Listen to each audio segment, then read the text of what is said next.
On va parler maintenant du Togo, l'affaire Adjamagbo et Djossou qui ont été libérés. C'était hier jeudi. À qui finalement le crédit de cette remise en liberté? Quand on regarde sur le communiqué de la dynamique Monseigneur Kodjro, paru donc quelques heures après la remise en liberté de Brigitte Adjamagbo et de Gérard Djossou, il est écrit le patriarche de la nation, son excellence Monseigneur Philippe Fanoko Kodjro, le président démocratiquement élu, son excellence Dr Gabriel Aguiome Messan Kodjo, les coordinations nationales et internationales de la DMK expriment leur reconnaissance aux familles de Adjamagbo Johnson et Djossou, aux conseils, aux formations politiques, aux organisations de la société civile, à la conférence des évêques du Togo, aux différentes missions diplomatiques et consulaires accréditées au Togo et à toutes les bonnes volontés, tant sur le plan national qu'international, qui se sont mobilisées pour cette libération 3 semaines après leur enlèvement. Donc, en tout cas, le ton de cette partie que je viens de lire montre clairement pour eux que ce sont les pressions que le pouvoir a reçues qui ont concouru à la libération de ces 2 personnes. Germain Pouli. Bon, ça, c'est l'analyse de la DMK. Mais je pense qu'il n'y a pas eu de pression parce que les 2 personnalités de cette dynamique ont passé quand même plusieurs jours. Donc, en détention, il y a eu des menaces de manifestations, il y a eu des communiqués, tout ce que vous voulez. Mais je pense qu'il y a eu une autre diplomatie qui a plus joué. Et à mon sens, le rôle des évêques a été assez déterminant parce que ce sont des autorités morales qui ont eu un ton beaucoup plus apaisé. Et en plus, il y a eu aussi les partis politiques qui, lors de leur rencontre avec le ministre de l'Administration territoriale, et un prélude donc aux prochaines élections régionales, qui ont demandé à ce qu'on libère ces acteurs-là, qui aussi sont des acteurs importants du processus qui s'annonce. Donc moi, je pense que les 2 véritables, peut-être, je ne parle pas en termes de pression, les 2 plaidoyers qui ont marché, c'est peut-être cela. Et puis, il ne faut pas aussi oublier les fêtes de fin d'année et Noël aussi. Nous, on a titré simplement Gérard et Brigitte pourront fêter Noël à la maison, tout simplement pour dire aussi que le temps est un peu propice aussi pour que ces 2 personnalités-là puissent aussi fêter en famille. Bon, maintenant, je pense que la dynamique est dans son rôle. Elle veut faire croire que le pouvoir a cédé ou a plié sous une pression, mais je pense qu'il n'y a pas du tout de pression. S'il devait y avoir pression, ces 2 personnalités n'auraient pas pu être arrêtées aussi facilement. Elles n'auraient pas passé tous ces jours donc en prison, mais ça reste quand même un signe d'apaisement assez important et appréciable sur la scène politique. Louis Kamako, vous pensez qu'aucune pression n'a pu agir sur le pouvoir, la justice en tout cas, dans cette affaire? Je ne le dirai pas tout Togo, mais ce qu'il y a, c'est que il faut reconnaître les différentes sorties des organisations de la société civile et des partis politiques de l'opposition qui ont tous secoué le gouvernement, qui ont tous dénoncé des enlèvements ou bien une détention arbitraire des membres de la dynamique Kodjro. Le sujet a été même occupé à un moment donné à l'international, tout le monde en parle. Et je crois que le gouvernement aussi, dans le souci de décrisper la tension, a jugé bon de libérer ces deux membres de la dynamique.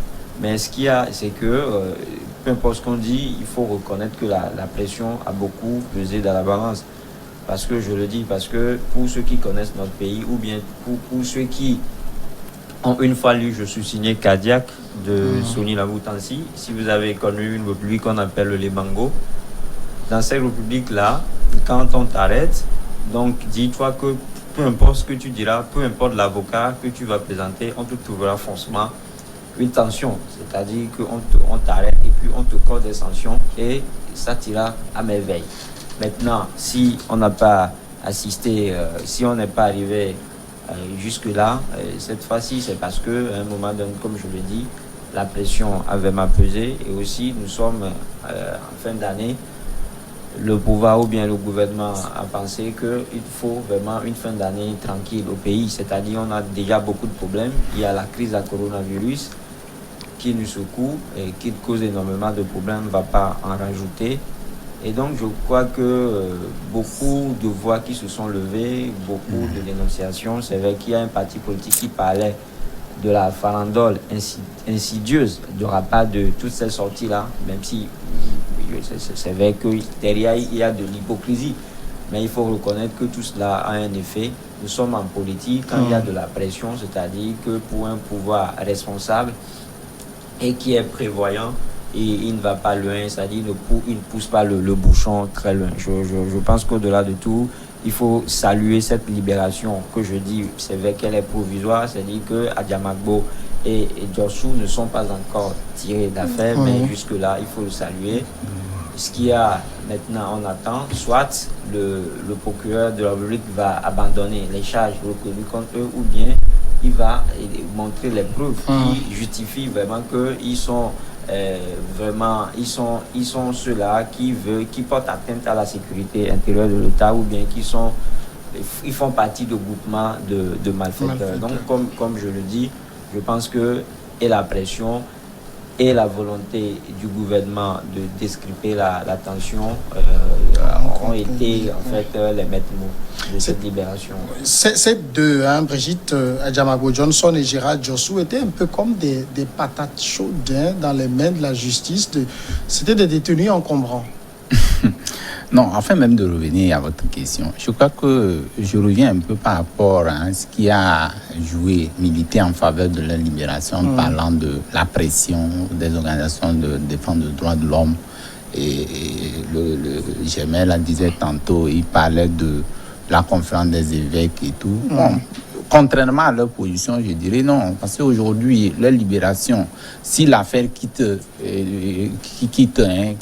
sort du cadre politique en allant vers le cadre judiciaire, aujourd'hui, leur affaire n'est plus une affaire politique, à mon avis. Parce que c'est vrai que on allait les prendre dans un cadre où on leur reprochait des trucs, où la justice a repris l'affaire, qui est maintenant pendant devant la justice. On attendait de voir la célérité avec laquelle il y aurait ce dénouement de cette affaire pour que ça puisse montrer clair à la population ce dont il est reproché. Donc si aujourd'hui on arrive à leur dire, bon, vous pouvez aller vous reposer en attendant qu'on puisse, ils sont, je crois que sous contrôle judiciaire, je crois que c'est la clémence même de la justice et même le plaidoyer du collège des avocats, de leurs avocats, qui avaient demandé à ce qu'ils puissent leur permettre de les libérer et en attendant que le dossier soit poursuivi. Mais le seul aspect qu'il faut relever aujourd'hui, c'est que on ne peut pas prendre des gens parce que les gens plaident, parce que les gens crient, les gens font des tentaments, qu'on peut les libérer. La justice, où trouverait la crédibilité de la justice dans cette affaire? Donc c'est pourquoi je dis, aujourd'hui, si on arrive à leur donner une liberté provisoire, c'est parce que entre-temps, les avocats ont plaidé à ce que, parce que c'est le rôle des avocats, ils ont plaidé à ce qu'on puisse avoir une liberté provisoire. Voilà, une demande. Donc c'est le seul aspect qu'il faut relever, puisque rien n'a été dit par rapport à ce qu'une pression extérieure, ou enfin une pression d'une organisation de défense des droits de l'homme. Mais le fait est qu'il y a eu pression. Il y a une pression. Mais est-ce que cette pression, peu importe, est-ce que cette pression a un effet? Oui, on ne peut pas dire que ça n'a pas eu d'effet non plus. Parce que quand vous gardez quelqu'un et que ça crie de partout, l'international socialiste, Amnesty International, les organisations nationales, Conférence des évêques du Togo, ce n'est pas, vous n'allez pas faire comme si ça n'existait pas. Là, qu'est-ce qu'il faut faire? Il faut accélérer le dossier pour voir au clair là-dessus. C'est pas ce qu'on a fait, on les a... Non, justement, c'est de ça que je parle. Actuellement, si on fait comme si c'est un matin, on peut venir te prendre, tout le monde va crier pour qu'on te laisse, alors que peut-être tu es reproché pour beaucoup de choses. Le bon sens voudrait que, avec cette pression, qu'on accélère le dossier pour qu'on voie clair là-dessus. Si on ne le fait pas, qu'on dise un matin que c'est parce que les gens ont crié qu'on ne doit pas les arrêter, et si effectivement les faits qui leur sont reprochés sont vrais, que deviendra-t-il? Ils reviendront en prison? Donc c'est là la question, puisque la justice doit jouer son rôle. Nous, ce que nous demandons, à ce qu'il y ait de la célérité au niveau de ce dossier-là, pour que ça montre aux yeux du monde-là, tous ceux qui crient là que c'est vrai, ceux qui sont arrêtés, ceux qu'on a emprisonnés, ne sont pas arrêtés parce que ceci, ou peut-être même si c'est le cas contraire, qu'on puisse dédommager ces personnes. Donc c'est de ça il s'agit. Maintenant, si la justice ne doit pas jouer son rôle, parce qu'on doit prendre quelqu'un un matin pour que les gens crient à tous les niveaux, pour qu'on puisse les libérer, je ne trouve pas la crédibilité de cette justice-là. Donc, je demande à ce que, moi, à mon niveau, l'analyse que je fais, c'est parce que les avocats demandent à ce que, pour qu'il y ait aboutissement, pour qu'on continue de faire le déploiement de dossier, il va falloir qu'on mette en liberté provisoire. C'est leur client en attendant qu'on poursuive. Donc, vous pensez que les pressions n'ont pas agi, mais je repose à Germain Poli la question que je posais tout à l'heure. Ces deux-là étaient quand même des détenus encombrants. Détenus encombrants, peut-être, parce que déjà, quand on dit qu'il y a des responsables politiques en prison, on les assimile déjà à des prisonniers politiques, à des prisonniers d'opinion. Voilà. Bon, maintenant, c'est toujours pas bon pour un pays d'avoir des opposants en prison. Mais en même temps, quand ce qu'on leur reproche est fondé, il ne peut pas être au-dessus des lois. Et donc, on ne peut pas dire parce qu'ils sont hommes politiques, ils ne méritent pas d'aller en prison, que c'est seuls d'autres contrevenants ou d'autres délinquants qui ne font pas la politique, qui peuvent être qui peuvent être en détention. Oui, mais très honnêtement, cette remise en liberté, même si elle est provisoire, est-ce qu'elle ne démontre pas la fragilité du dossier en lui-même? Non, je pense plutôt que c'est un geste beaucoup plus qui va vers l'apaisement. Ça n'a rien à voir avec le contenu du dossier, à mon sens. Oui, parce que ça aurait été peut-être quelque chose qu'on aurait des éléments plus solides, j'imagine, difficilement qu'on de toute façon, c'est ce que les avocats disent, qu'il n'y a pas quelque chose de consistant dans ce dossier, qu'ils ont toujours été sûrs qu'on allait libérer donc ces deux personnalités. Ça, c'est l'avocat qui le dit. Mais moi, j'analyse beaucoup plus cette libération comme un geste d'apaisement parce que justement, il reste sous contrôle judiciaire. Bon, maintenant, est-ce que ce contrôle sera respecté? Ça, c'est une autre paire de manches. Est-ce que cette affaire va connaître une évolution? C'est un autre débat aussi. Parfois, il y a des affaires comme ça qui finissent d'elles-mêmes de cette façon. Et les Togolais auraient bien voulu savoir si effectivement ce qu'on leur reproche, il y a des éléments qui confirment cette thèse ou pas. Mais vous savez, vous l'avez dit, il y a eu des appels qui sont venus de partout. Et pas forcément pour demander la manifestation de la vérité, mais beaucoup plus pour aller vers l'apaisement. Et je pense que c'est cet appel-là qui a été beaucoup plus entendu. Et on le disait, quand un homme politique est arrêté, ça ne fait pas bien. On a vu au Bénin, on en parlait tout à l'heure, quels que soient les faits qu'on reproche, le fait que les gens partent en exil parce qu'ils sont poursuivis chez eux, ça ne donne pas une bonne image du pays, même si ce qu'on leur reproche est avéré. Louis Kamako? Oui, je crois que Mayaba parlait tout à l'heure de la sévérité du dossier. Le dossier a été accéléré et ça a failli la prison à ces deux membres de la dynamique, Monseigneur Podo, parce que vous n'êtes sans savoir qu'ils étaient placés en mandat de dépôt. Oui. Et à l'époque, nous on titrait que Adjamagbo et Dossou envoyés en prison. En fait, ils étaient en prison. Juste que on ne les a pas envoyés dans une maison conventionnelle de détention. Voilà. Sinon, c'était de la prison. Et c'était même le processus qui était en cours, parce que selon nos investigations, il y avait une cellule qui était en préparation pour eux. Et donc, on attendait, moi, personnellement, j'étais surpris en fait de leur remise en liberté provisoire hier.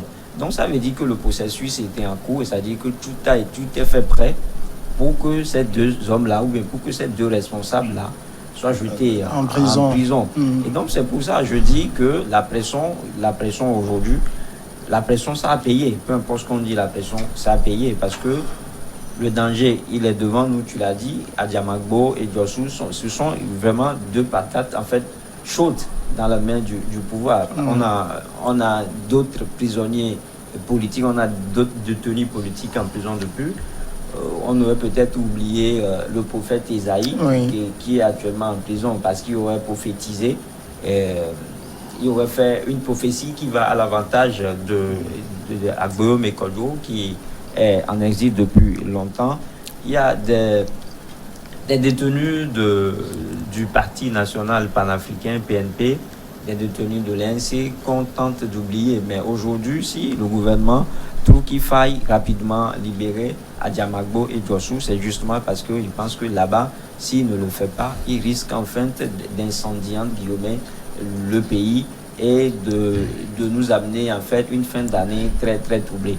Donc comme je le dis, c'est un acte salutaire, même si aujourd'hui on les place en fait sous contrôle judiciaire et on leur demande de ne pas se prononcer sur l'affaire, ce qui est aussi une aberration juridique selon ce que prévoient les dispositions ou bien ce que prévoit la Constitution constitutionnelle en son article 119, parce que nulle part il est dit que quand tu es remis en liberté provisoire, tu ne dois pas te prononcer sur l'affaire te concernant.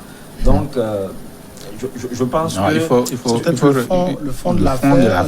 Généralement, dans les cas d'espèces, on demande aux gens de ne pas parler du dossier. Oui, mais sauf que ici, l'instruction est en cours. Voilà. Oui, l'instruction est en cours, mais je ne le trouve pas dans la Constitution. Il y a des juristes qui se sont prononcés sur le sujet, et j'ai également fait un effort de lire en fait ce que dit les textes, et jusque-là, et en nulle part je n'ai trouvé là où il est interdit en fait à la personne remise en liberté provisoire de se prononcer sur l'affaire. Donc comme on le dit, ça prouve vraiment que notre justice aujourd'hui, il faudrait qu'on ait le courage de le dire, est inféodée en fait au pouvoir. C'est-à-dire que la justice togolaise, peu importe ce qu'on dit, malgré des milliards qu'on a jetés dedans pour sa modernisation, est toujours au bord de l'exécutif. Mais ce que je dis, et ce que je salue d'ailleurs, c'est cette libération provisoire qui aujourd'hui va nous éviter beaucoup de problèmes. Et donc, moi, j'encourage en fait le procureur de la République à peut-être annuler les charges retenues contre ces deux hommes-là pour que la vie continue tranquille pour tout le monde. Alors en fait, comme Imayaba, c'est un peu comme si en libérant ces deux personnalités, le pouvoir togolais s'est un peu libéré aussi. Non, en fait, ce n'est pas ça. Moi, je ne vois pas ça dans ce sens. Vous savez, je voudrais revenir sur un fait. Vous savez, les deux personnalités dont vous parlez, comme quoi elles sont des patates chaudes du pouvoir, je ne le vois pas ainsi. Vous savez, quand vous prenez les hommes politiques dans ce pays, de l'opposition, j'allais dire, ils n'ont pas fait mieux que les Fabres aujourd'hui. Quand vous prenez Adjamagbo, quel est le parcours d'Adjamagbo par rapport sur le plan politique, par rapport aux jeunes du pouvoir?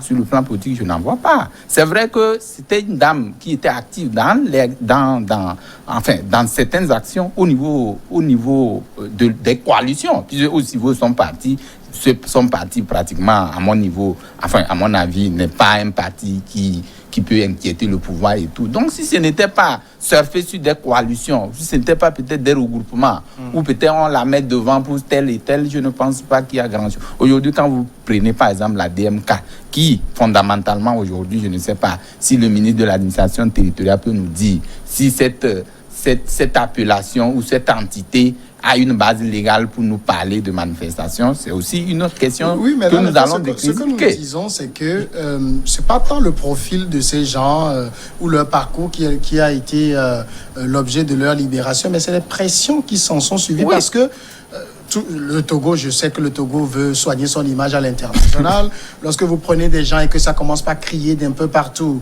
libérez-les, et que Jean-Luc Mélenchon en parle à l'Assemblée nationale, que l'international socialiste vous demande de les libérer, que Amnesty International en parle, Dieu seul sait dans combien d'instances internationales cette question est allée.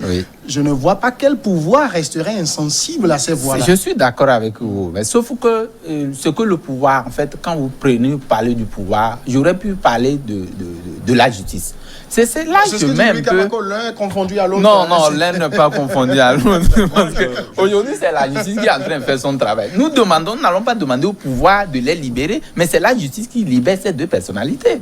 La plus forte raison aujourd'hui, quand on parle de la libération provisoire, ce n'est pas l'État. Oui, mais en fait, que vous entendez dans les prochains jours, le pouvoir dit, vous avez vu, on a fait preuve d'apaisement, on les a libérés. Non, Samuel, disons les choses parce que nous sommes dans un État, c'est vrai. Ce que nous disons, c'est ce qui est palpable, c'est ce que nous constatons, que nous disons. Mais aujourd'hui, l'affaire, c'est au niveau judiciaire. Si quelqu'un doit être celui-là qui doit libérer ces deux personnalités, je crois que c'est le juge d'instruction. Enfin, c'est le doyen des juges d'instruction qui peut le faire. Et donc, aujourd'hui, il a fait, c'est en le demandant, en prenant en surfant sur la demande du collège d'avocats de ces deux détenus, en disant non, aller en liberté provisoire. C'est vrai que les pressions sont là. Nous avons vu des pressions extérieures au niveau. Ça me rappelle ce qui s'est passé au Sénégal quand il y avait l'autre là qui était en prison, l'ancien maire de Dakar. Oui.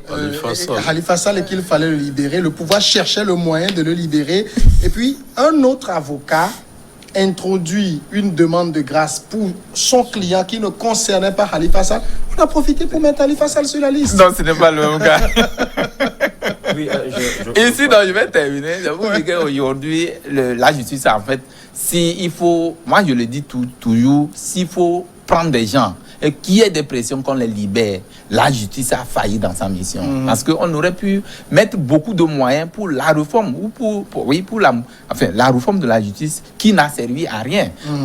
Notre justice, les gens d'aucuns diront que c'est au chevet du pouvoir, ou peut-être c'est le pouvoir, c'est à l'exécutif qui est en train de faire c'est un feu de pouvoir. Donc je crois que la justice doit quand même se départir de l'exécutif pour faire son travail, dans le sens où que quand quelqu'un vient, que ce soit, puisque nous sommes en train de parler du PND, où on a besoin des investisseurs qui vont venir dans ce pays, il faut une justice crédible pour que demain, qu'on ne puisse pas aller. Oui, ce que je voudrais dire, c'est que la pression, je suis un peu perplexe quand les gens trouvent que la pression n'a pas joué dans cette situation. Parce que vous isolez peut-être les conditions dans lesquelles Gérard Jossou, lui particulièrement, a été enlevé. Oui, nous on a déploré. Non, nous on a déploré son enlèvement. Parce que le monsieur, il revenait d'une rencontre. Oui, ce n'était pas quand même. Le groupe des 5 ambassadeurs. Est-ce que le groupe des 5 a réagi? Le groupe des 5 a réagi, bien évidemment. Non, officiellement. Officiellement? Bien sûr qu'elle a réagi. Quand? À quelle date?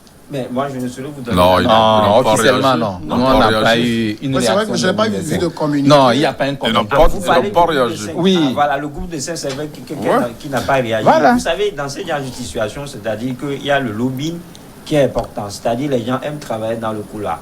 Le groupe des 5 n'a pas réagi officiellement tel que vous le dites, mais il a joué dans la balance. Oui, mais moi, je le dis avec des preuves à l'appui. C'est-à-dire qu'eux, ils n'ont pas besoin forcément de faire sortir un communiqué pour libérer les deux opposants. Mais ils ont fait leurs approches. Et aujourd'hui, tout cela, ça a payé. Donc, c'est pour ça que je dis... Oui, mais en fait, justement, ça dit, on confond pression et plaidoyer. Voilà. Il n'y a pas eu de pression.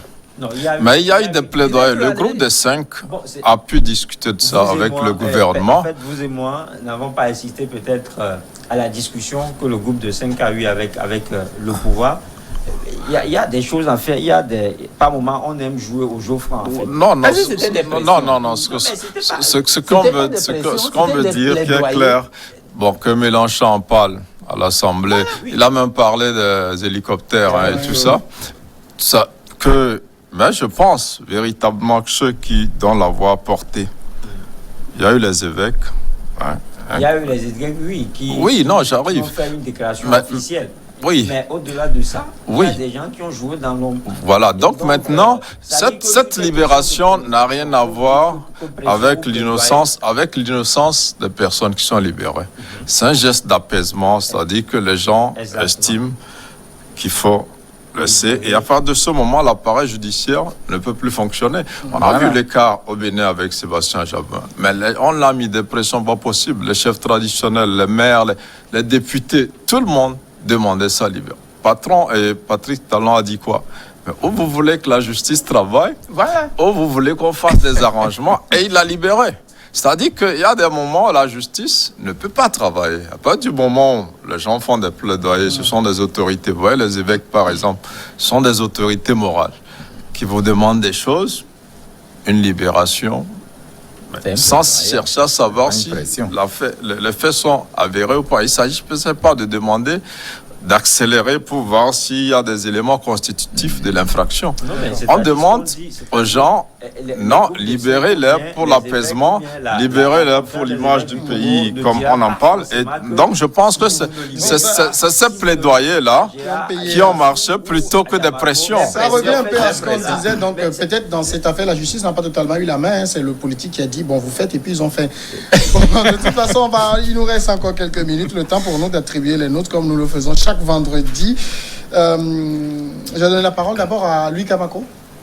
Oui, je voulais saluer la mise en place du comité sécuritaire de santé au travail institué cette semaine à l'Office togolais des recettes. C'est vrai que c'est des choses qui, aux yeux du commun des mortels, ne servent à rien, mais au fond, c'est des choses en fait qui valent plus que les yeux de la tête pour les employés. Donc, je voudrais donner 7 sur 10 à Taudier et son équipe. C'est vrai qu'on fait beaucoup de choses dans le sens, mais écoutez, le monde du travail, tant que les salaires de misère qui sont payés, tant que les gens ne sont pas déclarés, tant qu'on ne peut pas avoir de prêts, bon, heureusement c'est pas quoi, ils sont bien payés. On les envie. Germain Pouli. Moi, un carton vert. L'autre, 0 à 10. Voilà, donc je donne 8 sur 10. Au comité d'organisation des All Music Awards, c'est-à-dire la cérémonie qui récompense les meilleurs acteurs de la culture togolaise, qui malgré la pandémie a trouvé une formule pour décerner donc aujourd'hui même des prix aux meilleurs acteurs. Ça va se faire à l'Institut français de Lomé. Comme Imayaba? Oui, il y a une note. Elle est, je crois, de 8 sur 10. Que des bonnes notes aujourd'hui. Oui, ça doit être une bonne note. Elle revient au ministre, ou je ne sais pas si c'est au ministre de l'administration territoriale ou c'est à l'État, par rapport à l'organisation des élections régionales. Vous êtes candidat? Non, je ne m'aspire même pas. Mais seulement l'initiative est bonne parce qu'aujourd'hui, il faut recueillir l'avis des partis politiques d'opposition pour pouvoir aller dans l'organisation, que demain les gens ne commencent pas à encore crier, que c'est se faire en aparté, sans associer les uns les autres. Mais déplorable parce que cette opposition commence à poser des préalables qui vont encore enfoncer le clou dans la marmite des autres, qui malheureusement n'est pas bien. Sinon l'initiative en elle est bien. Il faut quand même que l'opposition aussi s'associe à cette organisation pour qu'on sorte gagnant finalement avec cette histoire de décentralisation que nous avons appelée de tous nos voeux. Et puis c'était très bien parce que les champions du boycott d'hier ont décidé finalement de se repentir et de ne plus être des boycottistes à tout va. Merci Germain Pouli, merci Kwame Mayaba et Louis Kamako, merci. Merci à tous, à lundi.